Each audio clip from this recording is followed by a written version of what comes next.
Welcome everyone. आज का हमारा टॉपिक है विलियम शेक्सपियर और हमारे सिलेबस में इसके 5 वर्क जो हैं वो लगे हुए हैं। ये मैं आपको पहले बता चुका हूँ पिछली जो हमने वीडियो की थी उसमें। इसमें से 2 पोइटिक वर्क हैं और 3 जो हैं वो ड्रामेटिक हैं। ठीक है, पोइटिक वर्क में आपकी 2 सोनेट लगी हुई हैं, सोनेट नंबर 29 और सोनेट नंबर 138। और जो ड्रामा है उसमें 3 ड्रामा लगे हुए हैं, एक तो मैकबेथ है, एक ट्वेल्थ नाइट है और एक मर्चेंट ऑफ वेनिस है। तो ये 5 वर्क हम शेक्सपियर के पढ़ेंगे अच्छे से और इसके ऊपर जितने भी एमसीक्यूज पॉसिबल हो सकते हैं वो सारे लगाएंगे। लेकिन उससे पहले हम क्या पढ़ेंगे, ऑथर की बायोग्राफी, क्योंकि हर ऑथर की बायोग्राफी पढ़ना बहुत ज़रूरी है। ऑथर के बारे में अक्सर क्वेश्चंस पूछ लिए जाते हैं, प्रीलिम्स में भी आपसे पूछेगा और मेंस में भी किसी न किसी तरीके से वो क्वेश्चन जो है वो आपसे पूछ लिया जाएगा। तो सबसे पहले हम ऑथर की बायोग्राफी के बारे में पढ़ेंगे, फिर उन वर्क्स को डिटेल में स्टडी करेंगे। जैसे अगर कोई पोयम है, मैंने आपको लास्ट टाइम बताया था, एक बार मैं आपको फिर से दिखा देता हूँ। ये जैसे एक पोयम है, सोनेट है 29, तो इसको हम अच्छे से एकदम डिटेल में देखेंगे। इसका बैकग्राउंड कंटेक्स्ट क्या है ये देखेंगे, सेंट्रल आइडिया थीम इसकी क्या है वो देखेंगे, समरी देखेंगे और उसके बाद सबसे इंपॉर्टेंट चीज़ है उसका लाइन बाय लाइन एक्सप्लेनेशन देखेंगे। जैसे इसमें 14 लाइन्स हैं तो हम हर एक लाइन का मीनिंग देखेंगे। ठीक है, इससे होगा कि आपको याद करने में आसानी रहेगी। ठीक है, इसके बाद लाइन बाय लाइन एक्सप्लेनेशन के बाद क्या देखेंगे, लिटरेरी डिवाइसेस क्या क्या उसमें यूज किया गया है। ठीक है, इसके बाद स्ट्रक्चर एंड फॉर्म को देखेंगे। ठीक है, इसके बाद मीटर, सोनेट क्यों फेमस है और उसको एग्जाम लैंग्वेज में कैसे लिखा जाए। ऐसे हम सारे पोइटिक वर्क, सिर्फ विलियम शेक्सपियर की बात नहीं कर रहा हूँ, जितने भी पोइटिक वर्क हम पढ़ेंगे उसका हम ऐसे ही उसको देखेंगे। और इसके बाद एंड में क्या करेंगे, सबसे पहले तो ऑथर की बायोग्राफी से क्वेश्चंस होंगे और उसके बाद जो वर्क हैं उससे भी एमसीक्यूज करेंगे। तो ये है हमारा पढ़ने का पैटर्न और ये सेम रहेगा। ठीक है, अगर आपको कोई दिक्कत है तो आप कमेंट सेक्शन में कमेंट करेंगे, मुझे बताएंगे सर ये चीज़ ऐसे समझ में नहीं आ रही, कोई और तरीका समझाइए। ठीक है, तो वो भी हम करेंगे। लेकिन सबसे पहले तो क्या है, हमारा जो पहला ऑथर है उसकी हम बायोग्राफी को पढ़ेंगे एकदम अच्छे से। तो चलिए स्टार्ट करते हैं। तो विलियम शेक्सपियर जो थे इनके बारे में पढ़ते हैं। इनका पूरा नाम जो था वो था विलियम शेक्सपियर। जन्म इनका हुआ था अप्रैल 23, 1564। ठीक है, अब ये जो डेट है ये हमने कैसे निकाली, ये कहीं भी किसी भी डॉक्यूमेंट में लिखी हुई नहीं थी। बस जिस चर्च में इन्हें बैप्टाइज किया गया था, जो क्रिश्चियन रिचुअल होती है कि जन्म के 3 दिन बाद बेबी को क्या किया जाता है, बैप्टाइज किया जाता है। तो जिस चर्च में इन्हें बैप्टाइज किया गया था वहाँ पे रजिस्टर में डेट लिखी थी अप्रैल 26, 1564। इससे हम आइडिया लगाते हैं कि इनका जन्म कब हुआ होगा, 3 दिन पहले हुआ होगा। ठीक है, इतना क्लियर है। अच्छा, जन्म का जो स्थान था वो स्ट्रैटफोर्ड अपॉन एवॉन, बहुत क्वेश्चन पूछा गया है ये। ठीक है, ये बार्विकशायर में पड़ता है, इंग्लैंड। आगे एजुकेशन इनकी हुई थी, इन्होंने एक लोकल ग्रामर स्कूल को अटेंड किया था जहाँ पे इन्होंने थोड़ी सी लैटिन और थोड़ी सी ग्रीक जो थी वो सीखी थी। ये बहुत ज़्यादा पढ़े लिखे नहीं थे, कहा जाता है कभी भी कॉलेज नहीं गए थे और इन्हें बहुत कम जो था वो भाषा का ज्ञान था। और इसके बाद भी ये जो इतने बड़े ड्रामेटिस्ट और पोएट जो थे वो उभर के आए इंग्लिश लिटरेचर की हिस्ट्री में। इनकी डेथ जो हुई थी, देखो इनकी डेथ की डेट और बर्थ की डेट जो है वो सेम है, बस ईयर अलग है जो कि ऑब्वियसली अलग होगा। तो ये 1564 है, ये 1616 है। प्लेस ऑफ डेथ जहाँ पैदा हुए थे वहीं ये मर गए, क्योंकि इन्होंने रिटायरमेंट जब लिया था अपने करियर से तो वापस ये अपने बर्थ प्लेस पे ही आ गए थे। ऑक्यूपेशन इनकी क्या थी, ये एक प्लेराइट थे, पोएट थे, एक्टर थे। ठीक है, अच्छा इन्होंने ज़्यादा एक्ट नहीं किया है, अपने 2 प्लेज में ही इन्होंने एक्ट किया है और बहुत कम एक्टिंग की है, लेकिन अगर की है तो वो ऑब्वियसली एक एक्टर भी थे। ठीक है, पोएट थे और प्लेराइट थे, ये तो सबको पता है। और सबसे ज़्यादा फेमस ये किस बात के लिए थे, अपने प्लेज के लिए। इनके निकनेम्स जो हैं ये अक्सर पूछ लिए जाते हैं, इन्हें द बार्ड ऑफ एवॉन या द सॉन ऑफ एवॉन भी बोला जाता है। चलिए आगे देखते हैं इनका जो फैमिली बैकग्राउंड था वो क्या था। ठीक है, तो जो इनका फैमिली बैकग्राउंड था, इनके फादर का नेम था जॉन शेक्सपियर जो कि एक ग्लव मेकर और लोकल पॉलिटिशियन भी थे। इनकी माँ का नाम था मैरी आर्डेन जो कि एक बहुत ही वेल्दी लैंड ओनर की या जमींदार की क्या थी, बेटी थी। इनकी वाइफ का नाम था एन हैथवे जिनसे इनकी शादी हुई थी 1582 में। बहुत ही इंपॉर्टेंट है ये डेट जो है वो ध्यान रखना। ठीक है, इनके बच्चे कितने थे, देखो इनके 3 बच्चे थे। सूजन जो कि पैदा हुई थी 1583 में और ट्विंस पैदा हुए थे 1585 में जिनके नाम थे हैमनेट और जूडिथ। इसमें हुआ क्या था, हैमनेट जो था वो मर गया था, इंपॉर्टेंट है, 1596 में। अब आगे देखते हैं इनकी एजुकेशन के बारे में बताया ही था, अभी बताया, थोड़ा सा और देख लेते हैं। इन्होंने शायद अटेंड किया होगा किंग्स न्यू स्कूल, कहाँ पे, स्ट्रैटफोर्ड में, जो कि एक लोकल ग्रामर स्कूल था, जहाँ पे इन्होंने थोड़ी सी लैटिन ग्रामर और ग्रीक क्लासिकल लिटरेचर जो था वो पढ़ा था। कभी भी इन्होंने कोई कॉलेज या यूनिवर्सिटी जो थी वो अटेंड नहीं की, और अगर की भी होगी तो उसका कोई रिकॉर्ड हमारे पास मौजूद नहीं है। इसके अलावा 1578 से 1582 और 1585 से 1592 इसको बोलते हैं इनके लॉस्ट ईयर्स।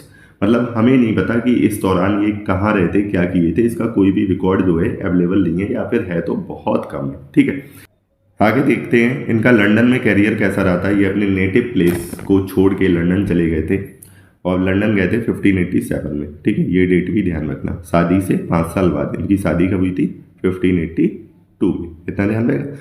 तो ये जो लंदन गए थे और वहाँ पे इन्होंने एज एन एक्टर और प्लेराइट के तौर पे काम किया, और ये किससे जुड़ गए, लॉर्ड चैम्बरलेन्स मैन से। ये क्या था, ये एक पॉपुलर प्लेइंग कंपनी थी, ड्रामा कंपनी थी, जिसका नाम बाद में क्या हो गया, द किंग्स मैन। ये ध्यान रखना, पूछा जाता है कि इसका नाम बदल के क्या हो गया, द किंग्स मैन हो गया अंडर किंग जेम्स फर्स्ट। अच्छा, ये एक थिएटर था, ग्लोब थिएटर, उसके शेयर होल्डर बन गए, जो कि कब खुला था, 1599 में। ओके, तो एक अगर थिएटर के अगर ये शेयर होल्डर बन गए हैं, तो सोचो कि लंदन जाने के बाद ये कितने रिच हो गए होंगे, कितने फेमस हो गए होंगे। आगे देखते हैं इनके मेजर वर्क्स को। तो शेक्सपियर ने, हर कोई जानता है, कितने प्लेज लिखे हैं, 37 प्लेज। बहुत ही इंपॉर्टेंट है, बहुत पूछा जाता है। ठीक है, सबसे पहले हम प्लेज की बात करेंगे, और इन 37 प्लेज को जनरली 3 कैटेगरीज में डिवाइड किया जाता है। पहला है ट्रेजेडी, दूसरा है कॉमेडी, और तीसरा है हिस्ट्री। सबसे पहले हम ट्रेजेडीज को देखते हैं, जो मेजर इनकी ट्रेजेडीज हैं कौन कौन सी हैं। हैमलेट है, मैकबेथ है, ओथेलो है, King Lear, Romeo and Juliet, Julius Caesar, Antony and Cleopatra, Titus Andronicus, Troilus and Cressida, Timon of Athens, Antony and Cleopatra 2 बार लिख गया, एंड कोरियोलानस। ठीक है, कॉमेडीज इनकी कौन कौन सी हैं वो भी देख लेते हैं एक बार। A midsummer night's dream, the comedy of error, love स्लेवर lost as you like it, twelfth night, much ado about nothing, the merchant of Venice, ये हम पढ़ेंगे। ठीक है, the tempest, all well that ends well, measure for measure, merry wives of Windsor. आगे देखते हैं taming of shrew, two gentlemen of Verona. ठीक है, अच्छा, इसमें कहीं पे शायद ट्वेल्थ नाइट भी है, इसको भी हम पढ़ेंगे, ये हमारे सिलेबस में दिया हुआ है। और ये जो प्ले मैकबेथ दिया हुआ है, इसको भी हम पढ़ेंगे। ठीक है, आगे देखते हैं। अब हम आते हैं हिस्ट्रीज पे। जो हिस्ट्री प्ले हैं वो जनरली 10 है, जिसमें रिचर्ड थर्ड है, रिचर्ड सेकंड है, हेनरी फोर्थ का पार्ट फर्स्ट एंड सेकंड है। ठीक है, इसके अलावा हेनरी फिफ्थ है, हेनरी सिक्स है, किंग जॉन है, और हेनरी 8 है। इसके अलावा कुछ प्लेज हैं जिनको प्रॉब्लम प्लेज या रोमांसेस की कैटेगरी दी गई है, जैसे measure for measure, the winter's tale और सिम्बलिन। तो ये इनके कुछ मेजर प्लेज हैं। अच्छा, इसमें कुछ प्ले जो हैं वो डिस्प्यूटेड है। डिस्प्यूटेड मतलब ऐसा कहा जाता है कि ये इन्होंने अकेले नहीं लिखे, किसी के साथ मिलके लिखे, या फिर हो सकता है किसी और के ही हो, हमें पता नहीं है। कौन कौन सा है, एक तो पेरिकल्स है, जिसका सबटाइटल है प्रिंस ऑफ टायर। तो ये जो है, ऐसा माना जाता है कि ये इनके द्वारा या तो लिखा नहीं गया, या फिर पार्शियली इनके द्वारा लिखा गया, मतलब बहुत थोड़ा पार्ट इसका लिखा गया है। दूसरा है द टू नोबल किंग्समैन। ठीक है, ऐसा माना जाता है कि ये शेक्सपियर ने एक और कंटेम्प्ररी ड्रामेटिस्ट थे, जॉन फ्लेचर, इनके साथ मिलकर लिखा था। और ध्यान रखना, ये जो इसकी कहानी है वो चौसर, जॉफ्री चौसर की जो कैंटरबरी टेल्स थी, उसमें एक कहानी थी द नाइट्स टेल, उस पर ये जो कहानी है वो आधारित है। ठीक है, आगे देखते हैं। अब इन्होंने कितनी पोइट्री लिखी थी उसके बारे में बात कर लेते हैं। तो सबसे पहले तो पोइट्री में बात करते हैं सोनेट की। इन्होंने लिखी थी 154 सोनेट्स। बहुत पूछा जाता है ये क्वेश्चन, ये भी पूछा जाता है कब पब्लिश हुई थी, 1609 में। और इनकी थीम जो है वो love, time, beauty and mortality. ठीक है, सोनेट इतनी इंपॉर्टेंट क्यों है शेक्सपियर की, तो सबसे पहले तो ये देख लेते हैं। ये जो है किस तरह की थीम को एक्सप्लोर करती हैं, love, beauty, time, death, immortality, jealousy and betrayal. मतलब जो कॉमन ह्यूमन ट्रेट्स होते हैं उनको एक्सप्लोर करती है। जो शेक्सपियरियन सोनेट्स हैं वो मेनली 2 फिगर्स को एडवर्स की गई हैं। जो सोनेट नंबर 1 से 126 तक है, ये एक फेयर यूथ को एडवर्स की गई है। कहा जाता है ये जो फेयर यूथ है मेनली इनके कौन रहे होंगे, पैटर्न रहे होंगे, ठीक है। और जो सोनेट नंबर 127 से 154 है वो एक डार्क लेडी को एडवर्स की गई है। अच्छा, कई बार ये भी कहा जाता है, देखो इसमें आपको थोड़ा सा कन्फ्यूजन मिलेगा, मैं क्लियर कर देता हूँ। कई बार ये भी कहा जाता है कि 127 से लेके 152 तक एडवर्स की गई हैं, और जो 153 और 154 वाली सोनेट है वो अलग है, यूनिक है, जो क्लासिकल मिथ्स पे आधारित है, ठीक है, ऐसा बोला जाता है। लेकिन अगर 127 से 154 ऑप्शन में आ रहा है और ये वाला ऑप्शन नहीं है तो आप ये मार्क कर देंगे, अगर ये वाला ऑप्शन है तो आप इसको मार्क करेंगे, ठीक है। आगे देखते हैं, शेक्सपियरियन सोनेट जो है वो आयम्बिक पेंटामीटर में लिखी गई है, और इसमें क्या होते हैं, 3 क्वार्टवेन्स होते हैं और एक कपलेट होती है, जिसकी राइमिंग स्कीम होती है A B C D E F G G, ये याद कर लेना, ठीक है। देखो अब मैं ये भी समझा देता हूँ जिसको नहीं पता है सोनेट क्या होती है, वैसे मोस्टली लोगों को पता ही होगा, ठीक है। जो शेक्सपियरियन सोनेट क्या होती है, उसमें 3 क्वार्टवेन होते हैं। 3 क्वार्टवेन मतलब एक क्वार्टवेन होता है 4 लाइन का, ठीक है, फिर दूसरा क्वार्टवेन 4 लाइन का, फिर तीसरा क्वार्टवेन 4 लाइन का, और एंड में होती है एक राइमिंग कपलेट। और ये सारी लाइनें जो हैं वो किस में लिखी होती हैं, आयम्बिक पेंटामीटर में। आयम्बिक पेंटामीटर का क्या मतलब होता है, एक लाइन में कितने सिलेबस होंगे, 10 लेवल्स होंगे, ठीक है। कितने लेवल होंगे, 10, तो वो होता है एक आयम्बिक पेंटामीटर, राइट। तो ये जो है वो शेक्सपियरियन सोनेट इस फॉर्म में लिखी गई है। अच्छा, इसको हटाते हैं, इतना क्लियर है। अब इसके अलावा एक इंपॉर्टेंट इंफॉर्मेशन और है, सोनेट नंबर 99 और 126, इसमें क्या है, सबसे पहले सबको पता होगा सोनेट 14 लाइन्स की होती है, ठीक है। जो सोनेट नंबर 99 है, ठीक है, उसमें कितनी लाइन है, 15, और जो सोनेट नंबर 126 है उसमें कितनी लाइन है, 12। अब ये लाइन बढ़ कहाँ पे रही है, ठीक है। इसमें जो पहला क्वार्टवेन है जो 4 लाइन का होना चाहिए वो 5 लाइन का है, इतना समझ लो, ठीक है, इसलिए एक लाइन इसमें ज़्यादा है। और इसमें क्या हो रहा है, इसमें हो रहा है कि इसमें कोई भी फाइनल कपलेट नहीं है। जब फाइनल कपलेट नहीं है, कपलेट में 2 लाइनें होती, 2 लाइन कम हो गई, तो इसमें बची 12, ठीक है। तो ये इसका एक्सप्लेनेशन है, तो ये ध्यान रखना, ये भी एग्जाम में पूछ लिया जाता है। इसके अलावा इन्होंने लिखी है narrative poems, Venus and Adonis लिखी है 1593 में, द रेप ऑफ ल्यूक्रीस लिखी है 1594 में, द फिनिक्स एंड टर्टल लिखी है 1601 में, अ लवर्स कंप्लेंट लिखी है 1609 में। इनको भी याद कर लेना, ठीक है। अब लैंग्वेज एंड लेगेसी पे बात करते हैं। देखो, शेक्सपियर ने इंट्रोड्यूस किए इंग्लिश लैंग्वेज में या पॉपुलराइज किए more than 1700 words and phrases. जैसे बहुत सारे, एक है ब्रेक द आइस, ग्रीन आइड मॉनिस्टर, ये सारे फ्रेजेज हैं। इनको इंग्लिश लैंग्वेज में पॉपुलर करने वाला या क्वाइन करने वाला जो शख्स था उसका नाम था विलियम शेक्सपियर। जैसे कि ब्रेक द आइस का क्या मतलब होता है, ब्रेक द आइस का मतलब होता है जहाँ पे साइलेंस है बहुत देर से उसको ख़त्म करना, ठीक है, चुप्पी तोड़ना। और ग्रीन आइट मॉनिस्टर जनरली जेलिसी के लिए रेफर किया गया है, जेलिसी को बोलते हैं, ठीक है। ये शेक्सपियर का एक प्ले रहा है ओथेलो, उसमें ये वाला फ्रेज आया था, ठीक है। इसके अलावा जो शेक्सपियर थे उन्होंने ब्लैंक वर्स और आयम्बिक पेंटामीटर को बहुत अच्छे से यूज किया है और उसको पॉपुलराइज भी किया है। इनके जो वर्क्स हैं उसमें power, betrayal, love, revenge, fate, identity और सुपरनैचुरल एलिमेंट्स को जोड़ा गया है और उन पर बात भी की गई है, ठीक है। और बहुत अच्छे से एकदम रियलिस्टिक वे में इन चीज़ों का यूज किया गया है। His works have been translated into every major language and performed more often than those of any other playwright, ठीक है। इनके प्लेवाइट को लगभग हर भाषा में ट्रांसलेट किया गया है और इतना परफॉर्म किसी भी वर्क को नहीं किया गया है जितना शेक्सपियर के वर्क्स को किया गया है। कहते हैं शेक्सपियर के प्लेज को आज तक स्टेज पे परफॉर्म किया जाता है, ठीक है, इतने फेमस इनके प्लेज हुए हैं। आगे देखते हैं डेथ एंड विल। अब देखो, शेक्सपियर जो थे वो 1616 में बताया था, 23 अप्रैल 1616 में इनकी मृत्यु हो गई थी एट द एज ऑफ 52।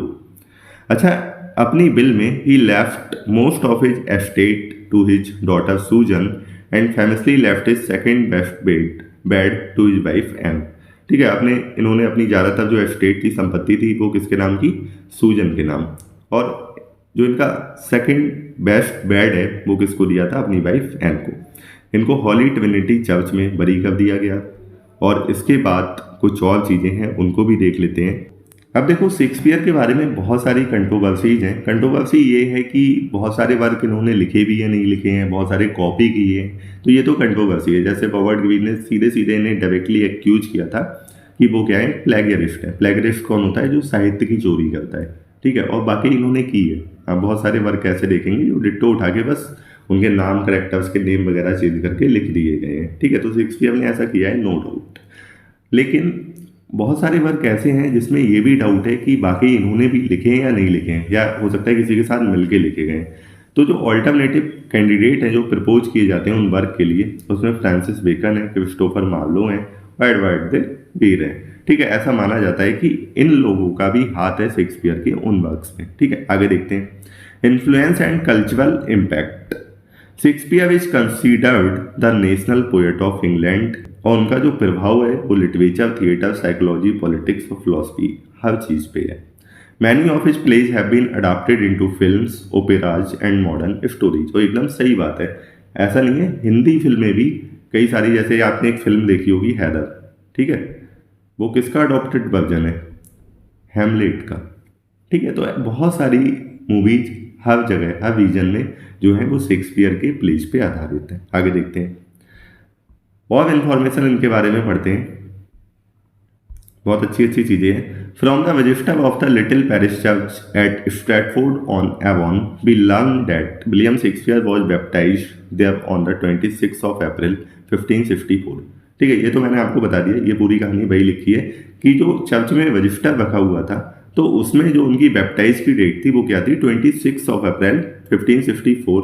और ऐसा कस्टमेरी था कि चिल्ड्रन को उसके बर्थ के तीन दिन बाद ही या तीसरे दिन ही बैप्टाइज किया जाता था। तो उससे हमें आइडिया लगा कि इनका जन्म कब हुआ होगा, 23 ऑफ अप्रैल को, ठीक है। आगे देखते हैं इन 1582, ये भी मैंने आपको बता दिया कि शेक्सपियर की जो शादी हुई थी वो किससे हुई थी? एन हैथवे से हुई थी। और वो जो थी वो डॉटर थी एक पेजेंट फैमिली की डिस्ट्रिक्ट सॉल्टरी में, ठीक है। और वो इनसे 8 साल बड़ी थी, ये ध्यान रखना। जो इनकी वाइफ थी जब इनकी शादी हुई थी तो वो इनसे 8 साल बड़ी थी। अब मैंने आपको बताया था ये लंदन गए थे 1587 में, और ये डेट भी ध्यान रखना, 1611 में वो लंदन से वापस आ गए थे। इनकी शादी कब हुई थी? 1582। उसके 5 साल बाद ये चले गए लंदन। इनकी डेथ कब हुई थी? 1616 में। उसके 5 साल पहले ये लंदन छोड़ के वापस आ गए थे, ठीक है। आगे देखते हैं, यहाँ पे है वी कैन जज only from his plays, and from these it is evident that he entered into the stirring life of England's capital with the same perfect sympathy and understanding that marked him among the plain people of his native Warwickshire. The first authentic reference to him in 1592, where Green's bitter attack appeared, showing plainly that Shakespeare assumed an important position among playwrights.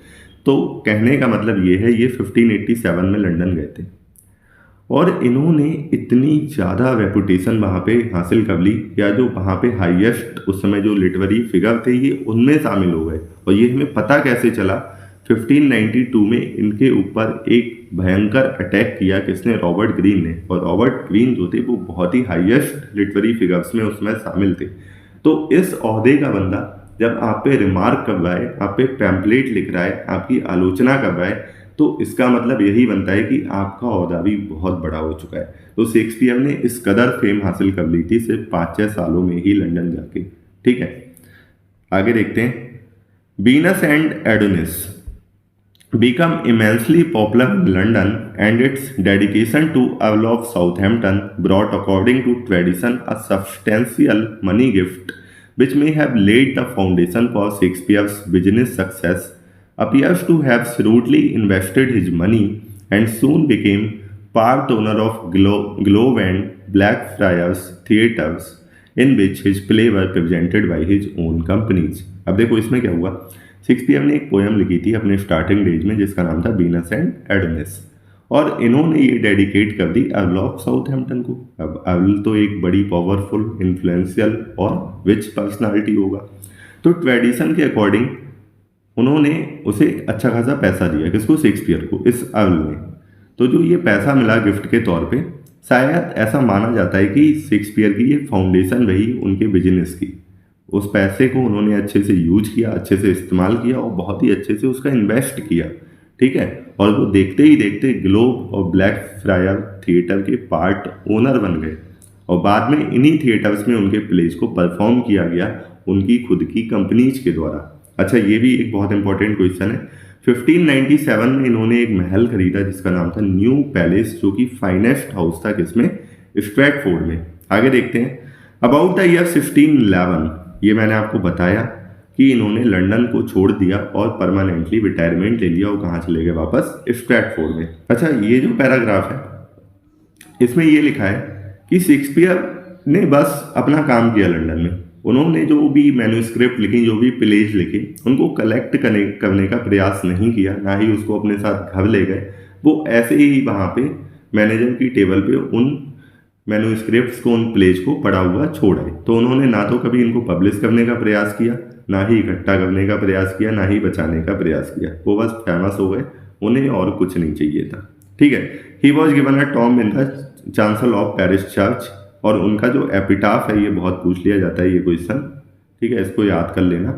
Good friend for Jesus sake forbear to dig the dust enclosed here, blessed be the man that spares these stones and cursed be that move my bones, ठीक है। ये 4 लाइनें इनको याद कर लेना। Nicholas वो जो थे वो इनके पहले बायोग्राफर थे, इसको भी बहुत पूछा जाता है। इन्होंने पहली जो थी वो लाइफ ऑफ शेक्सपियर 1709 में पब्लिश की थी, ठीक है। अच्छा, इनका जो प्लेज का पहला फोलियो आया था जिसमें इकट्ठे इनके सारे प्लेज पब्लिश किए गए थे, ये गलत लिख गया है, फोलियो है ये, ठीक है, वो आया था 1623 में। और ये 2 एक्टर्स जिनके नाम थे हैमिंग एंड कॉन्डेल, इनके द्वारा पब्लिश किया गया था। तो बहुत ही इंपॉर्टेंट डेट है, ध्यान रखना। इसमें जो थे वो 36 प्लेज थे, टोटल इनके कितने प्लेज हैं, 37। जो एक प्ले था वो इससे हटा दिया गया था या इसमें नहीं इंक्लूड किया गया था, जिसका नाम था पेरिकल्स। सेकेंड जो प्ले आया था, जो फोलियो आया था, वो आया था 1632 में, ये डेट भी ध्यान रखनी है। थर्ड फोलियो आया था 1663 में और फोर्थ फोलियो आया था 1685 में, ठीक है। आगे देखते हैं। शेक्सपियर ने अपने जो मटेरियल को जो वॉरो किया है वो कहाँ से किया है, इसको भी देख लेते हैं। हिस्टोरिकल मटेरियल इन्होंने वॉरो किया है हॉलिंसेट के क्रोनिकल्स, ठीक है। ये उसी टाइम एलिजाबेथन एज में ये पब्लिश हुआ था। तो इसका पूरा नाम था Holinshed's chronicles of England, Scotland and Ireland. यहाँ से इन्होंने बहुत ज़्यादा हिस्टोरिकल मटेरियल, जो अपना हिस्ट्री प्लेज लिखे हैं, तो वो ज़्यादातर उसका जो कंटेंट है वो यहीं से बोरो किया है। इसके अलावा जो नॉर्थ का ट्रांसलेशन था प्लूटार्क की जो फेमस लाइव्स का, उसका जो ट्रांसलेशन था नॉर्थ का, उससे भी बहुत ज़्यादा कंटेंट इन्होंने बोरो किया है। पहला जो इनका क्रिटिसिज्म आया, मैंने अभी बताया था, रॉबर्ट ग्रीन का आया था। ग्रोथ बर्थ, ये नाम गलत लिखा है, ये है ग्रोथ बर्थ ऑफ विट, 1592 में आया था, जहां पे इन्होंने शेक्सपियर को अटैक करते हुए कहा था an upstart crow beautified with the feathers of university wits, ठीक है, ऐसा रॉबर्ट ग्रीन ने। और रॉबर्ट ग्रीन ने इन्हें प्लेगरिज्म का भी इनके ऊपर आरोप लगाया था। अच्छा, ये भी एक इंपॉर्टेंट क्वेश्चन है। 1613 में क्या हुआ था, ग्लोब थिएटर में आग लग गई थी। पूछा जाता है किस ईयर में आग लगी थी और किस प्ले के दौरान आग लगी थी, हेनरी 8 की परफॉर्मेंस के दौरान। 1594 में शेक्सपियर जो थे वो चार्टर मेंबर बन गए एक थिएट्रिकल कंपनी जिसका नाम था द चैम्बरलेन्स मैन, जिसने अपना नाम चेंज कर लिया था, मैंने बताया था, किंग्स मैन का 1603 में। आगे देखते हैं। इनके जो हिस्ट्री प्लेज हैं वो जनरली कितने हैं, 10। और ये प्लेज जो है ये बहुत ही इंपॉर्टेंट चीज़ है। ये कब से कहाँ तक की हिस्ट्री कवर करते हैं, 12th सेंचुरी से 16th सेंचुरी तक की, ठीक है। लगभग 350 साल की जो हिस्ट्री है वो ये कवर करते हैं। बात समझ में आई। He did not write his plays in chronological order. Important चीज़ ये, इन्होंने ये प्लेज जो है वो क्रोनोलॉजी में नहीं लिखे हैं, ठीक है। और इसमें कौन कौन से मोनार्क कवर हैं, देखो, एक तो इसमें 100 ईयर्स वॉर जो हुआ था इंग्लैंड और फ्रांस के बीच में, वो कवर है। From Henry 5 to Joan of Arc, war of roses जो हुआ था बिटवीन यॉर्क एंड लैंकेस्टर, वो भी इन प्लेज में कवर किया गया है। तो ये थी शेक्सपियर की बायोग्राफी। आई होप आपको अच्छे से समझ में आई होगी। जो चीज़ आपको नहीं समझ में आई वो आप पूछ लो, जो पॉइंट आपको लग रहा है कि मैंने नहीं ऐड किए मैं कर दूंगा, ठीक है। वैसे जितना एग्जाम में पूछा जाना चाहिए एलटी ग्रेड में, उतना सारा कुछ इसमें कवर कर दिया गया है। इसके बाद हम पढ़ेंगे इनके वर्क्स को, ठीक है। वर्क्स में सोनेट नंबर 29 को अच्छे से पढ़ेंगे और सोनेट नंबर 138 को हम अच्छे से पढ़ेंगे। कहाँ गई, सोनेट नंबर 138, ठीक है। तो पोएटिक वर्क्स में यही 2 वर्क शेक्सपियर के लगे हुए हैं, इन्हीं को हम अच्छे से पढ़ेंगे। तो आज वीडियो थोड़ी सी लंबी हो रही है, आज का लेसन लंबा हो रहा है, तो इसको यहीं पे ख़त्म करते हैं। इनको हम पढ़ेंगे अगली क्लास में। तो अगर आपको वीडियो पसंद आई है, लेसन पसंद आया है, तो चैनल को सब्सक्राइब करिए। सारा कंटेंट आपको इसी तरह मिलता रहेगा।